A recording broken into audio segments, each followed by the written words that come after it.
Relation থেকে তোমার কিছু খেলা কি ফাজলো? তুমি রিলেশন রাখবা, ইচ্ছা হলে ভেঙে ফেলবা। তোমার যা ইচ্ছা তুমি তাই ভাবো। ব্রেকআপ মানে ব্রেকআপ, তোমার সাথে রিলেশন রাখা আমার সম্ভব।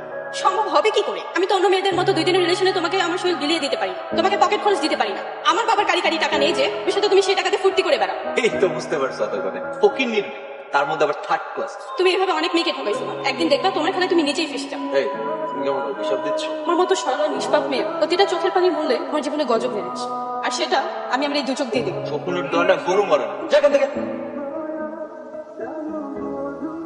ভাই আপনি ঠিক আছেন তো? জি ঠিক আছে, আপনি চলেন আমার সাথে, আপনাকে হসপিটালে নিতে হবে। আমার গাড়িতে আসেন, আমাকে ধরেন। আমি মোটামুটি ঠিক আছে। তোমার বাইকটা আসলে এটা রাখেন কেন? প্লিজ, না করবেন না। এটা দিয়ে আপনি আপনার গাড়ির কাজ ছাড়িয়ে ফেলবেন।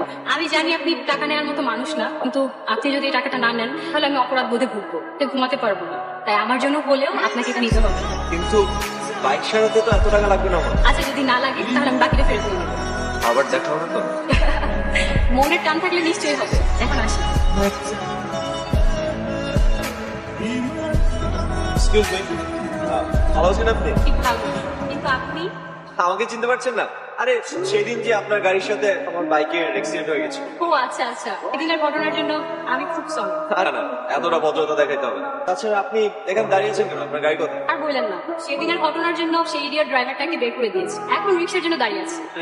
দেখুন তো আমার জন্য আপনি কত কিছু করে ফেলবেন। আচ্ছা যদি আপনি মনে কিছু না করেন, কি আমার বাইকে আপনাকে লিফট দিতে পারি? আরে না না, এত কষ্ট করতে হবে। দেখেন আপনি এত কিছু করে ফেলেন আমার জন্য, আমি কি আপনার জন্য এতটুকু করতে পারবো না? প্লিজ। ওকে যা।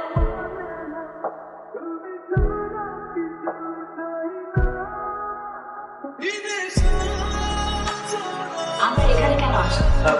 আপনার জন্য। মানে আপনাকে তো বলেছি বাইক ঠিক করানোর জন্য আপনি যে টাকাটা দিয়েছিলেন তার থেকে যা বেঁচে যাবে তা আপনাকে আবার ফেরত দিয়ে দিতে হবে।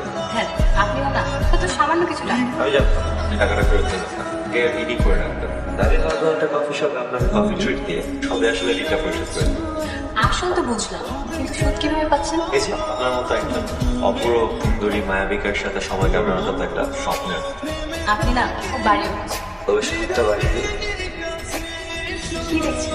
আপনাকে দেখছি সে অপূর্ব ছেলে। পরিচয়ের সময়টা আমাদের খুব অল্প হলেও সম্পর্কটা কিন্তু খুব গভীর। তোমাকে এতটা মিস করি, ইচ্ছে করে একটা 50-60টা ফোন যাতে আমরা একসাথে লেগে থাকি। আমি যেন তোমাকে আমি বউ। বউ না হয় তাতে তুমি শুধু বলবো রাজি। আমি সকালে কাজে যাবো না, একটু দিতে আমি পেপার পড়া কি ব্যাপার? তোমার মন থেকে কোন মহিলার আওয়াজ আসতেছে? আর বলো না, আমার পাশে কাজের মহিলাটা আছে না, একা ঘুমোতে ভয় পায়, তাই আমার রুমে নিচে বিছানা করে ঘুমায়। একা কি সব স্বপ্ন দেখে আর নানান কথা বলে। আচ্ছা তুমি কাজের মহিলার জন্য এত ডিস্টার্ব সহ্য করো? করবো না, ওনারাও তো মানুষ। তাছাড়া তুমি তো জানো আমার মম টেলিভিশন ইউকেতে থাকে, ছোটবেলা থেকে আমাকে এই নানমা খালাই দেখাশোনা করেছে। জানো একটা কথা, আসলে খুব ভালো একটা। কালকে কি দেখা করবে? আমি গেলাম দেখে নেই যা ঘর লাগাই যাই। তোমার ঘরে আসেই নাকি আর দিলে সুরে ঢুকে নাকি?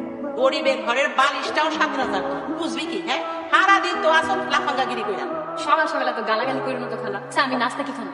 পানি দিয়ে ভাত ভিজা রাখছিলাম, মরিচ আর পেঁয়াজ মিলে খাইলো। তোমার যা কথা খালা, আমি নাস্তা করি স্যান্ডউইচ পিৎজা দিয়ে, তুমি কি না আমার পান্তা ভাত ছাদো? পান্তা ভাত খাইলে তো আমার মুখের রুস্তি নষ্ট হয়ে যাবে। এই যে তোর বাপ আসিল রিক্সাওয়ালা, তুই হচ্ছে মেন সাপ। রিক্সাওয়ালার মাইয়া যে মেম হতে পারবো না, তোমার কেন করবো? ওই না তো তেমন কিছু না, থাক বাদ দেবো। কি হচ্ছে তোমার প্রবলেম শেয়ার না করো, আমাদের কেমন ভালো কিছু দিনের মধ্যে কখনো ভালোই কথা। তো জানবি আমার বাবা মা দুইজনই ইউকেতে থাকে। আমার বাবা মা চাচ্ছে আমি ইউকেতে চলে যাই, আমি এখানে একা থাকি বলে তারা খুব টেনশন করে। তারা চায় আমি সেখানেই সেটেল হই। বলো শুধু তাই না, বাবা আমার সাথে একটা ইন্ডিয়ান ছেলের বিয়ে ঠিক করে রেখেছে। ছেলে সেখানকার সিটিজেন এবং ইউনিভার্সিটির প্রফেসর। বাবা মামাকে বিয়ের জন্য খুব প্রেশার দিচ্ছে। আমার মতো সামান্য এক ছেলের কপালে হয়তো আমার মতো রাজকন্যার ভাগ্য দেখেন না, আমি যে চাঁদের দিকে হাত বাড়িয়েছি। আমার পক্ষে তোমাকে ছাড়া অন্য কাউকে বিয়ে করা সম্ভব না। তাহলে এখন কি করবো? আচ্ছা একটা প্ল্যান আছে, যদি তুমি রাজি থাকো। কি প্ল্যান বলো তো? তোমার জন্য মরতেও রাজি আছে। তুমি আর আমি এখানে বিয়ে করে নেবো, তারপর আমার আর তোমার পাসপোর্ট বাবার কাছে পাঠিয়ে দিব। বলবো যে তুমি এখানে বিশাল এক শিল্পপতির ছেলে। তারপর ইমোশনালি মাকে ম্যানেজ করে নিব। আমাদের বিয়ের ভেন্যু হবে 50 লাখ, আর বাকিটা আমি ম্যানেজ করবো। না মানে ও আমার ফ্রেন্ড বাবু, আর বাবু ও আমার হাজবেন্ড।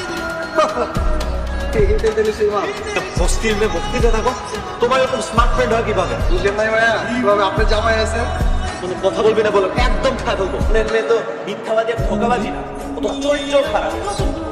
বিয়ার আগে ওর খোঁজ খবর নাও নাই, জানো না তুমি ও কি নতুন অসভ্য নাকি? তাহলে ডিভোর্স দিয়ে দাও। 50 লাখ টাকা আমাকে বুঝিয়ে দিন, তুমিও মুক্ত হয়ে যাও, আমাকে মুক্ত দিয়ে দাও। এর যৌতুকে যদি প্রতিদিন চিৎকার করে এসে আমাকে মারধর করে, এতটা কষ্ট হতে পারে সেটা আমি কখনো কল্পনা করতে পারিনি। চলো। বুঝলাম না ওদের কথা শুনে মজা পাবে কি বলবো কাউকে ঠকলে নিজের জেল থেকে সারা বছর শুরু ভালোবাসন থেকে শুরু করে চাকরি এগুলো বিক্রি করে ওদের পরে টাকা